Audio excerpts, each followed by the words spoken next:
Welcome to today's RUC People, and I'm very pleased to be joined by Erika Williams. Erika's been part of our church for a few years now and has been part of our church council as well as a deacon. So welcome, Erika. Great to have you. Thank you, Russell. It's my pleasure to be here. Cool. So Erika, tell us a little bit about what you do with yourself these days professionally, and a little bit about your current family. Certainly. In my daily life, I am a civil servant. Okay. I work for the City of Cape Town as a sub-council manager, and my area of responsibility is out in Strand. So a sub-council comprises about 4 to 6 wards in the community, and I'm responsible for the administration, support to councillors, dealing with community matters. And these days it's so advanced, we don't have in-person meetings anymore. We do it by hybrid or via WhatsApp. So the demand for intervention and support is quite high, especially now following COVID. So we have to find other means and practices to make sure that the services get out there. So does that mean you work primarily from home, or do you have to go to Strand every day? I've been working for the City Council for the past 6 years now. And most of the time I would be in Strand, but nowadays I'm working remotely on certain days. And when I have in-person engagements, I'm at the office, whether it's during the day or at night for evening meetings. Okay. And you enjoy your work? Is it stressful? What a question. Yes, no, it can be a bit stressful sometimes. It, especially being on the side of the administration, where you have to be guided by the legislation, by policy, by the legislative framework. So anything is possible, anything can happen, but as long as you make sure that a request is dealt with in terms of that guideline. We also have to adhere to the Municipal Finance Act, and it's not always good news that you have to bring, especially to councillors, if there's a request from their side and it can't be done because we're limited in terms of what the legislation makes possible, but we have to work with it. So stressful can be in terms of the need. The area that I serve has communities like Lwandle and Nomzamo, which comprises mostly informal areas, and there's always a need for improved basic services. And unfortunately in Strand, if you're not familiar with the area, it's just as you come into the mother city, people come in and they decide to stay. But we're between the mountain and the ocean, and there's not enough space for us to build extra houses, to build enough community facilities, and so that can be challenging at times. But what I enjoy most about my work is that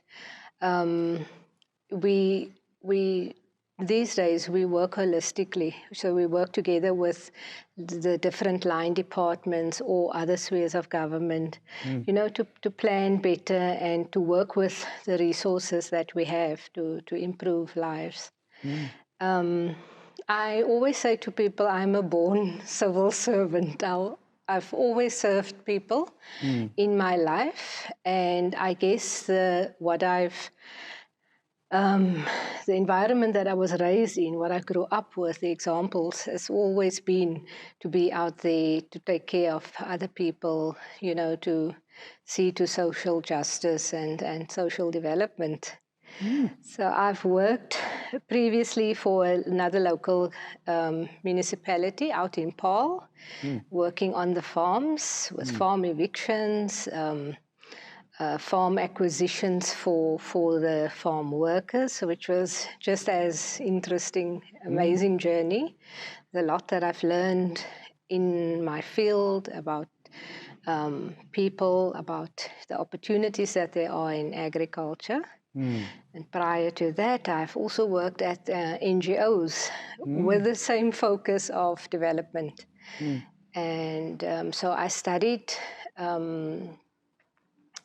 at Stellenbosch University, started in 1995, and my majors were industrial psychology and guess what? Public and development management. Okay. I did my honors in public and development management, and which is about government management and understanding the structure, understanding politics. I've always had a keen interest in politics, but I guess I got that with mother's milk. And so I've studied, and then I started working in this field. We will go back to those roots that might have steered you in that direction in a moment, but also just tell us about your current family situation. I'm married to Fred Earl Williams, and we have one son, Ethan Williams. So Earl decided on Ethan's name, and it was he had the knack there of making sure that all the initials starts with an E. Exactly. So Erika, Earl, and Ethan. Ethan, the three E's. Exactly. So if you forget our names, you can just call us the three E's. So Ethan is 13 years old now, and he's really the light of our lives. He's unfortunately the only one, or fortunately for him, I'm not sure. And it means that there's, and I wouldn't say that he's a spoiled boy, but he hears a lot, he sees a lot of what's happening in our household when we engage in discussions. He's part of it. And he mentioned something to me earlier today that struck a chord, because he said to me that, you know, Mom, we're now talking about high schools and possibly for him to change from where he is currently and moving on to a high school. And so I said to him, well, we applied at the all-boys school, but you were not accepted. But we applied at the other school, which is a co-ed, and they've accepted. So it's for you to decide now. And then he said, you know, I'm not so worried about not being accepted at the other school, because what you've instilled in me and what you taught me does not align to what's happening in reality at this other school. And I thought to myself, wow, we don't always have these deep discussions, but it's there. And one tends to think that the children are there. Oh, that's how I grew up, that they don't have a say, but we'll be surprised. Yeah. So yeah, so Earl and I have been married for 18 years, I think. Excellent. And what does Earl do with himself? Earl is also in public service. Okay. He works at a district municipality all along the West Coast, in Mauriceburg. And he does planning, municipal planning. So he's responsible for the integrated development plan, putting the inputs together and making sure that council adopts the plan, so that they have a structure and framework towards which they can work for the next 5 years, for the next political term.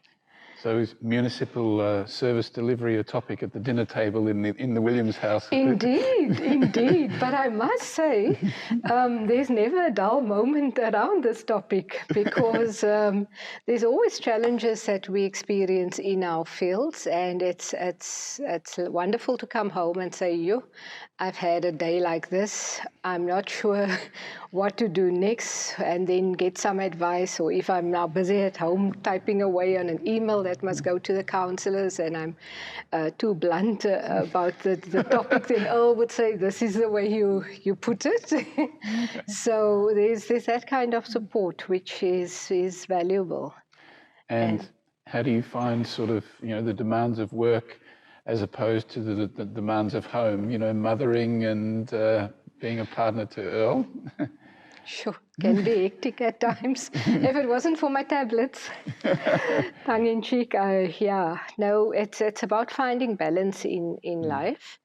I recently turned 45 on the 27th of April, and I embraced that day and this journey that I'm on in terms of growing older, being more experienced, and having learned from lessons of the past.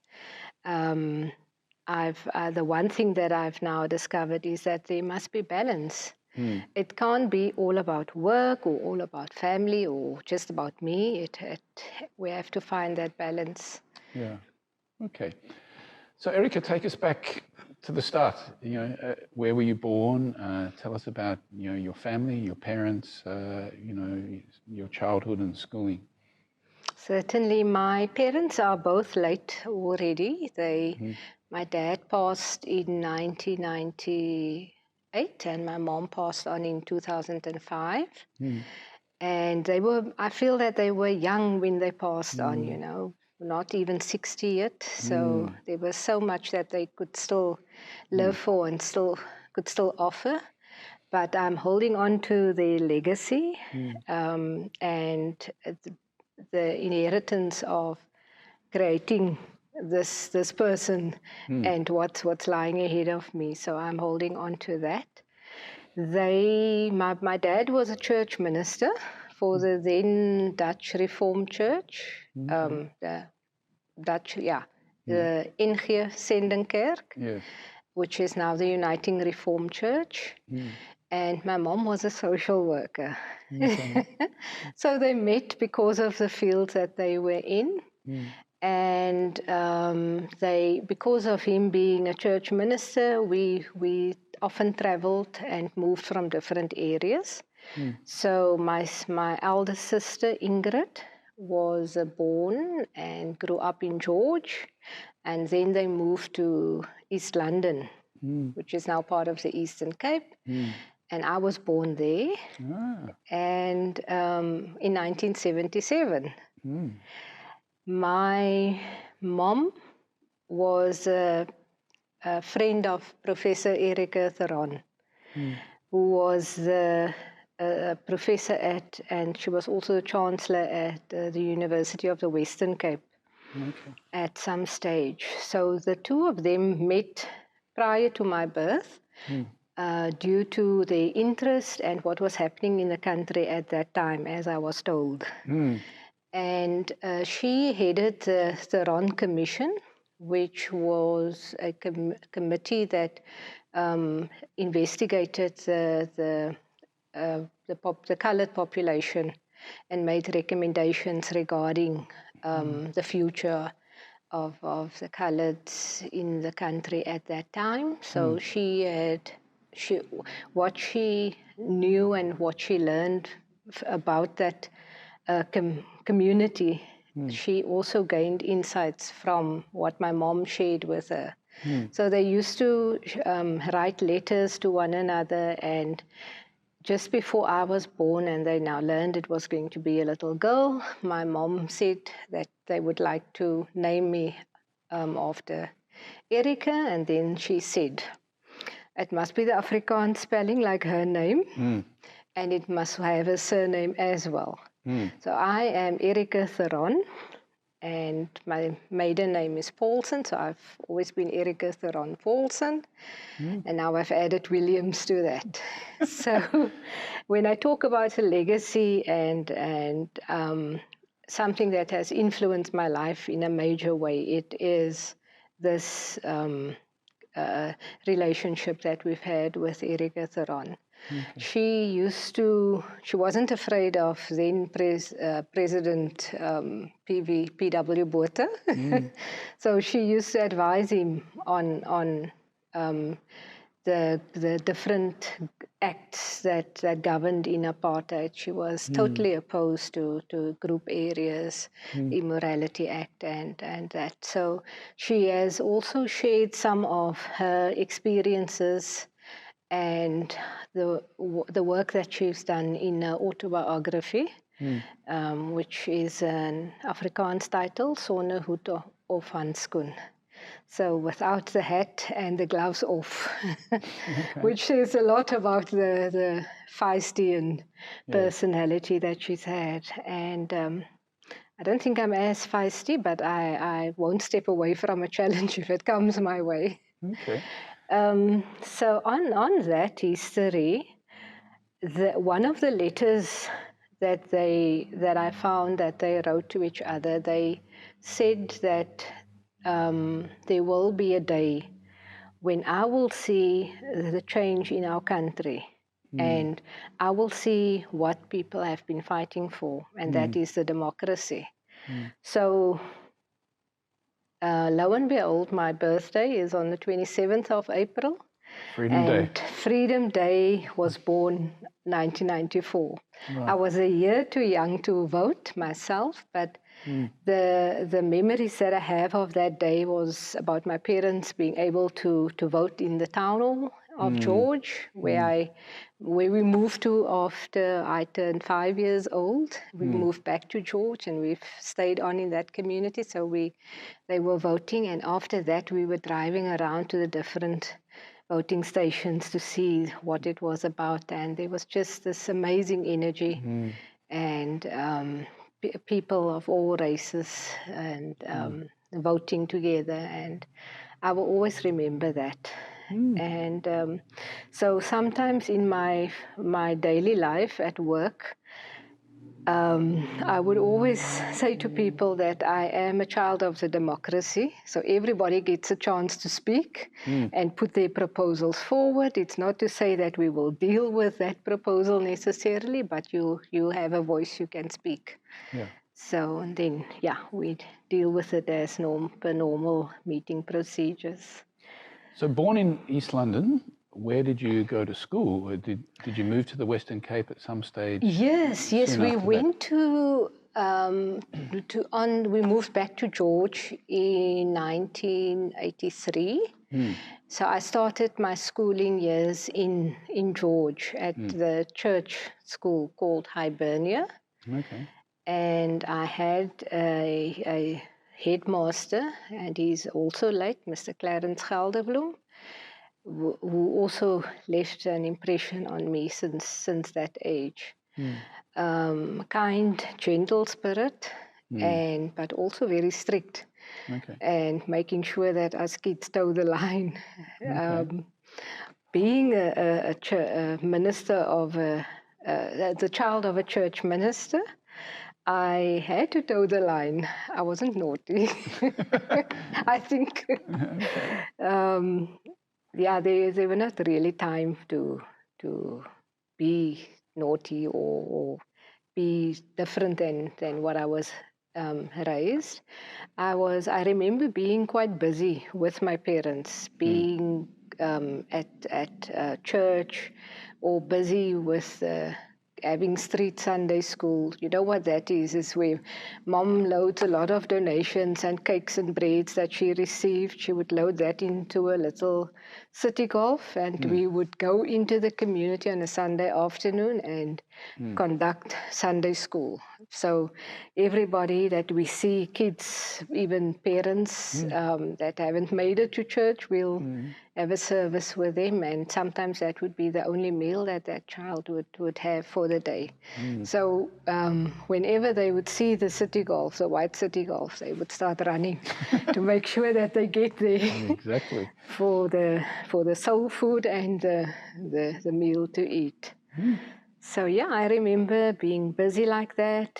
I attended Hibernia primary school, and then went to attend George High School. And those were good years for me. I enjoyed schooling. I was the head girl in my matric year. Wow. And being in that position also enabled me to be on the junior town council. And the municipal career started It very started early. very early. Yeah, so that was something, because it was the first junior town council that was established. It was also new structures, new in the municipal organizations. And so again, rolling out and doing a pilot work in our communities. Okay. And so during school, did you have a sense of what you wanted to do with your life when you left school? You know, what you wanted to go on to study and career? You know, you said, you know, you inherited this spirit of service, you know, with your mother's milk, just about. Was that even present in your high school years, you know, when you thought about going to university? I would say so. At first, I thought I would go and study a degree in science. Yes. That week before I had to leave for university, I got accepted, and everything was fine. I got accepted at Stellenbosch to do the BSc degree. And somehow it was like this Saul Paul moment that I had, where I realized that, look, there's no way that I am going to be able to work in the scientific field. I'm a people's person, and I'm definitely not the church minister. I may be the daughter, but not the church minister, so theology wasn't an option. And my sister was already a social worker herself, and so that wasn't an option either. And I remember my dad sitting in his study behind his desk, working on his sermon. I remember barging in there, telling him, "Daddy, there's no way that I'm going to study if this is what I have to do, because I don't think I'll make it." And then he just said to me, my child, get the yearbooks, let's have a look and see what's on offer, because you have this opportunity to study. And so I actually had a look at the courses and the content of the courses, and at that stage we could do 5 subjects, and it included political science and public management, as I mentioned earlier, and then industrial psychology. I decided on those 2 majors so that I could have an opportunity to go in either direction. But somehow I always ended up doing public management and being the public servant. And how were the university years? I was still a good girl. On occasion, would go dancing at Cantina Tequila, because I love movement and I love dancing. So I was quite obedient. I attended classes. I enjoyed the last years especially, because I was just more focused, and I was looking forward to starting a career. So I spent my energy studying. I had a circle of friends that I could, that had similar objectives, similar interests. So yeah, we had good study years. And I must admit now, I think in our final years, Earl and I started seeing each other in a different way, other than the brother and sister that we thought we were when we were much younger. Because there's some history there as well. Earl's mom and my mom were friends from before they started Wow. with their careers as social workers. So you've known Earl forever. I thought he was my brother. So he's the youngest of 4 children. He's the only boy in their family. And while we were living in George, they were living in Knysna, and we were always just good friends, visiting here, visiting there, and even at university, we were still friends. Well, it's a good foundation for a marriage, isn't it? I guess so. We were watching a movie the other night and I said to him later, but this is our story, except things turned out positive in our case, that we ended up together and could start a family life together. Yeah. So I wouldn't want things to be different. So I was going to ask you, as a coloured woman, how was life at Stellenbosch University? You know, it's very topical this week, even now, dealing with racism issues, you know, Yes. and what was that like for you? Being exposed to what was happening in our country from a young age, in terms of, in our household, we would have debates, and I would hear my parents talk about what was happening in the country and the fight that they had in their way, in their spaces, that fight for freedom. So the year, my matric year, was the year when schools opened up, when we got the Model C schools in place. And my mom asked if I wanted to go to Outeniqua or to York High. And I said to her, no, I'm going to stay at the coloured school, the George High, and I will to support my people. So it was a little bit of not defiance in terms of what was happening in the country, but I felt that maybe was my role that I had to play, and things worked out fine. So moving away from the small town of George to Stellenbosch, where we have a diversity of people, of different races, students with different backgrounds, it was major. And initially, you would your friendship circles would just comprise your own people. And it took some time to bridge, you know, understanding that there are other groups as well, to understand each other's cultures and backgrounds, to be tolerant to that as well. So I think moving out of the house, living on my own, and making it work in Stellenbosch was it was, I wouldn't say a battle, but it was a major step. And having to understand the environment in which one operates was also difficult. But I managed to get through that with the support of friends, with the support of my parents. And why I mentioned the schools earlier, the type of schools, the one thing that was difficult was to move into a space where you were required to do your own projects, to do research, and we were not exposed to those kinds of requirements and elements at the previously disadvantaged schools, because we didn't have those resources there. So that was the one thing that stood out for me, that put us in a further disadvantage as a coloured or African community.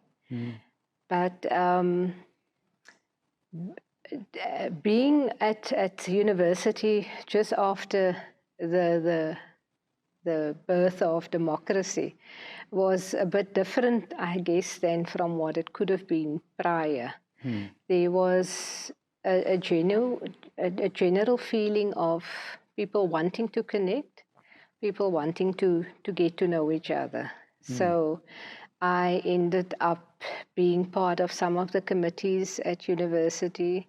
I remember joining the women's group and having get to know one another by having socials or having debate evenings and so on. Okay.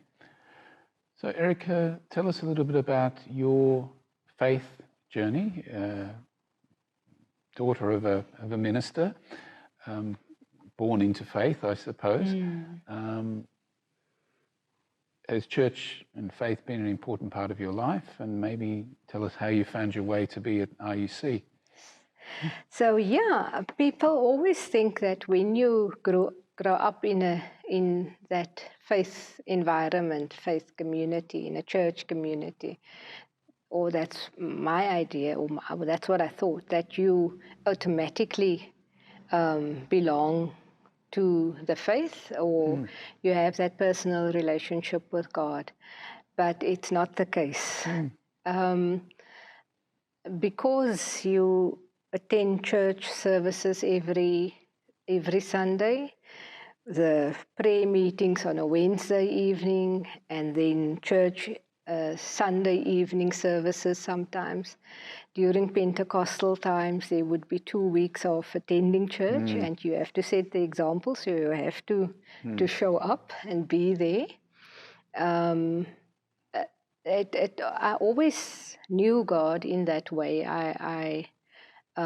We in the household, we also had time for prayers and study. We almost had that every day, where we would then, as a family, do Bible reading. Everybody get an opportunity to pray, and I think that laid the foundation for my faith, for my life as a Christian.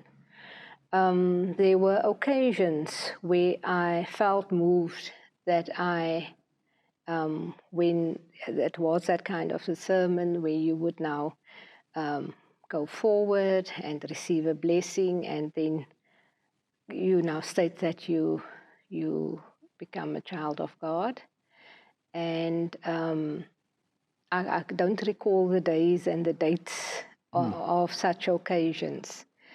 But I was pleasantly surprised when I had an incident about eight years ago while working in Drakenstein municipality, where I came across a battle, and I didn't realize before then that it was actually a spiritual battle for the souls of our people.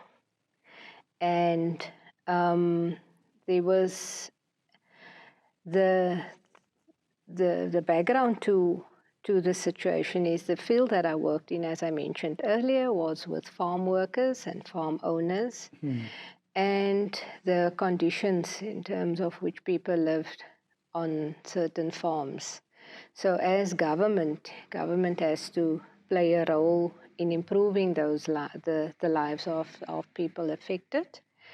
And it was a mission because you had the legislation, there's the constitution, and it speaks about the rights of both parties.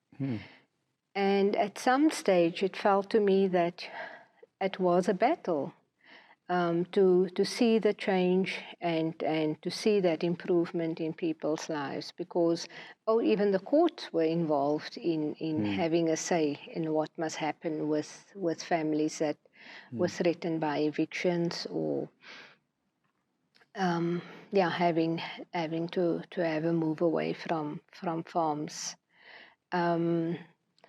And I remember having a vision or dream one day about seeing a certain area of land burning.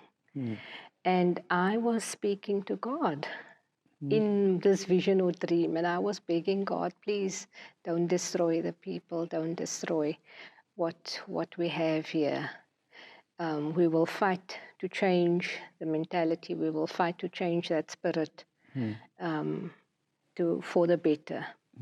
And while going through that experience, not at that moment as such as well, but reflecting on it and talking to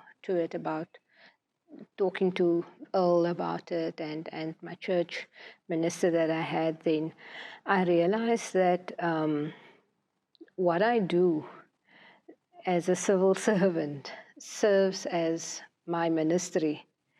And it's my purpose in life to win people over for God's kingdom. And ever since that occurrence in my life, my relationship with God has changed totally. The way I pray, the way I share when I journal, and even how I live my life is completely different. And us joining RUC a couple of years back as part of that journey of my faith journey and how it can improve and how we play a bigger role in God's community and in God's kingdom. How did you find your way here? What was the connection? It was a practical arrangement. Okay. When Ethan started grade R, we had to start looking for a school. At that stage, we were living in Kuils River, the northern side of Cape Town. And Earl said to me, he thinks this child must have an opportunity to attend a school that will enable him to become a member of, the world, to open up doors for him in other areas as well. And we applied to a couple of schools. Even though we were living in the northern side, we couldn't, we were rejected at some of the schools in the northern side, and then there were 2 schools here in the southern suburbs that accepted Ethan's application, and he decided that he was going to attend this particular school, and it's a co-ed school, small school, but he's had such good years there. And so we now really at a crossroad when we have to think about where to next, whether he's going to stay on, because they offer high school opportunities as well, or whether he's going to move on. So with Ethan starting school, we then decided to move closer so that we have one basis from where we then travel. So then we moved to Rosebank, stayed in a little flat for a couple of years. And soon after we moved in, we realized we needed another home for the family.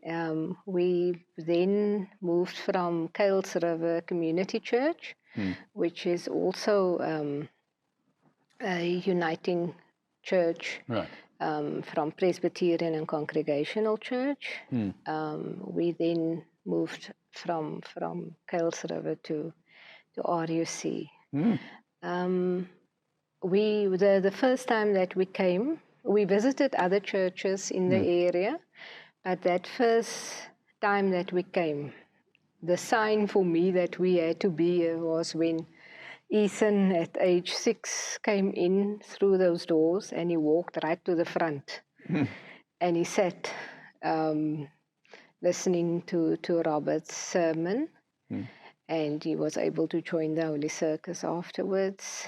And to us that was just a sign that this is, if he feels comfortable, if he's at home, then this is where we must be. What attracted us to RUC is the beautiful building, the history of the church, the connection with where we're coming from in terms of as a country, fighting apartheid, celebrating democracy, and making it work right now. We feel that this was the right place at the right time. Being part of the church council is also a new opportunity for me. Once again, it's not because I grew up in the church household that I'm part of the deaconry, but I guess it's what one can bring to the church, and again how you serve. That's what's important right now. Okay. So Erika, tell us, what does fun look like for you when you're not, mothering and serving the local councillors? What do you like to do to relax and to have fun? What floats your boat? You wouldn't believe it, but I am, especially now during winter, I am just happy to sit in front of that fireplace, knitting away. I'm not a specialist at knitting. I can do basic stitches. I can't even read the my goodness, what's the recipe now? I almost called it a recipe. Just cut that piece. I can't read the pattern, but I can knit a beanie or a scarf or a pair of gloves. Okay. So it helps me to switch off completely. My hands are busy and I'm focused on the project at hand. And yeah, listening to music, all genres, and I wouldn't say cooking necessarily, but it's a necessity. So I have to make sure that there's something happening in the background as well. Okay. So as a family, we enjoy driving around town, exploring places. As I mentioned right at the beginning, we need to find balance in our lives. And for us, that means to do what we have to do, but also have some me time. So I just love it if somebody spoils me with a pamper pack at a spa or or so. So yeah, that also adds to my Earl, list of fun. Earl, are you listening? Okay, cool. Well, thank you so much, Erika. It's been fascinating to get to know you a bit better, hear some of your history and what makes you tick. And we really appreciate your service on council and your being with us today. Thanks for having me. Thank you.